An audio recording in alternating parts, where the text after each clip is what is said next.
তোমাদেরকে আল্লাহ পাক ও তার হাবিব বলেছিলেন দয়ালের বরকত আব্দুল কাদের জিলানী তার ছাত্র মুফতি আবুল ফয়সাল দাউদ আলিয়া দোহাই দিয়ে বলছি, তোমরা সুলাইমান বিন দাউদ আলাইহিস সালাতু ওয়াস সালামের দোয়া বলছি, তোমরা আমাকে আর ক্ষতিকরণ ক্ষতি করবে না, কাছে থেকে না দূর থেকে না, তার শরীরে প্রবেশ করবে না। আমাদেরকে অনুরোধ করে গেলেন আজকের থেকে সম্পূর্ণ যেন কি নাম আয়সা, সে যেন সম্পূর্ণ নিরাপদ থাকে, আল্লাহ তাআলা জিম্মা দিয়ে গেলেন। আমাদের কথা বলার পরে আপনাদের শরীরটা এখন আগের থেকে কেমন লাগতেছে? জি আলহামদুলিল্লাহ, আর ভালো লাগতেছে? অনেক ভালো লাগতেছে। আমি হঠাৎ করে ঘুমের মাধ্যমে দম ফেলাইতে পারি না, শ্বাস নালীতে মনে হচ্ছে চাপ দিয়ে ধরে রাখছে, মনে সাজাতে দম বেরিয়ে যেতেছে, এরকম চটপট। আর সবসময় আমার শ্বাস ফেলে আমি শেষ করতে পারি না, বড় মানছি বড় বড় শ্বাস ফেলাইতে হয়। খাবারের মাঝখানে অনেক সময় এরকম হয়, মানে বাথরুমে গেলে এমন হয় যে বাথরুম উল্টে ফেলা দিতেছে। আমি বাসায় ঘুমাই, সব মহিলা আমাদের সাথে বেশি, মানে সর্ব অবস্থায় আমি যেইখানে যাই ওইখানে খালি মনে হয় যে ভূমিকম্পের মতো কাঁপি। কালকে রাতে 2টা বাজে কাছে আমাদের তাড়াতাড়ি বের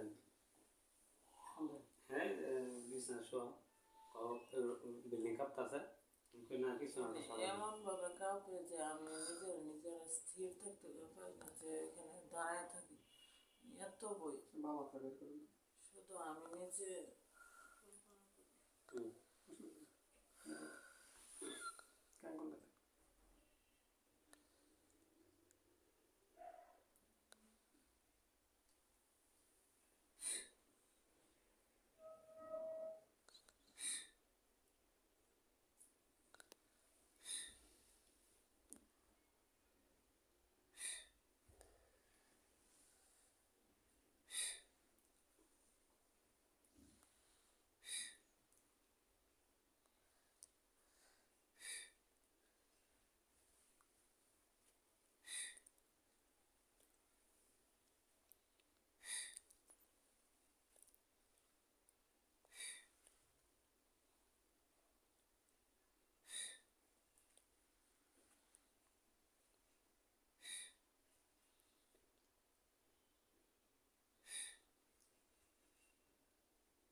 অনেক কথা হইতেছে।